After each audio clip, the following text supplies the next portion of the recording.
science en 5 minutes. Aujourd'hui, les liaisons et les guidages.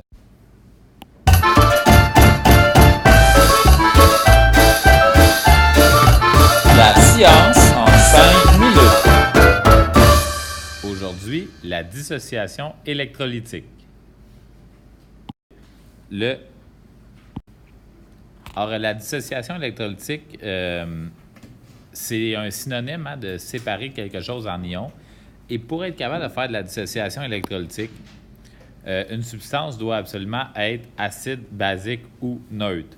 Je vous rappelle juste ici qu'un acide, c'est H plus non-métal, qu'une base, c'est métal plus OH, et qu'un sel, c'est métal plus non-métal. Alors, regardons ici comment faire la dissociation d'un sel. Il y a des étapes à une dissociation électrolytique. Les 4 étapes sont les suivantes. Premièrement, tu dois mettre dans l'eau. C'est qu'on va prendre notre MgCl2 qui est ici et on va le mettre dans l'eau. La deuxième étape, c'est de séparer la molécule. Donc, MgCl2, ça se sépare en quoi? Bien, ça se sépare en Mg et en Cl. Et le Cl, il est là 2 fois. Notez que le 2 va devant.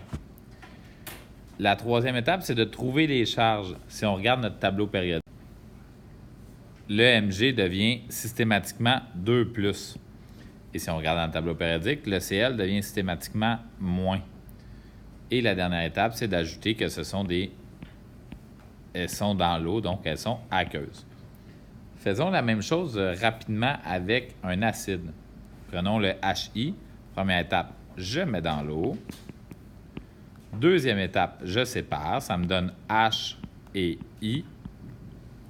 Je trouve les charges. Le H est toujours H+, le I est moins, et finalement, aqueux et aqueux.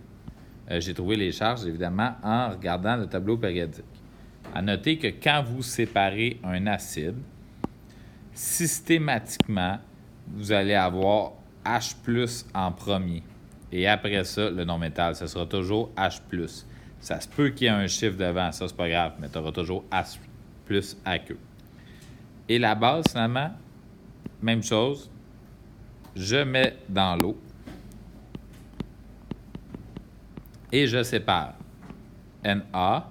Et faire attention quand c'est une base, vous allez toujours avoir OH- dans les réactifs. Donc, Na et OH-. Encore une fois, même chose. Des fois, vous allez avoir un petit facteur devant le OH. Na, quand on regarde notre tableau périodique, c'est Na+, parce qu'il est dans la première colonne, en milieu aqueux et en milieu aqueux. Alors, vous voyez, c'est toujours le même processus, toujours les 4 mêmes étapes. L'étape 1, mettre dans l'eau, ce que j'ai fait ici. L'étape 2, séparer. L'étape 3, trouver les charges. Et l'étape 4, mettre en milieu aqueux. C'était la dissociation électrolytique.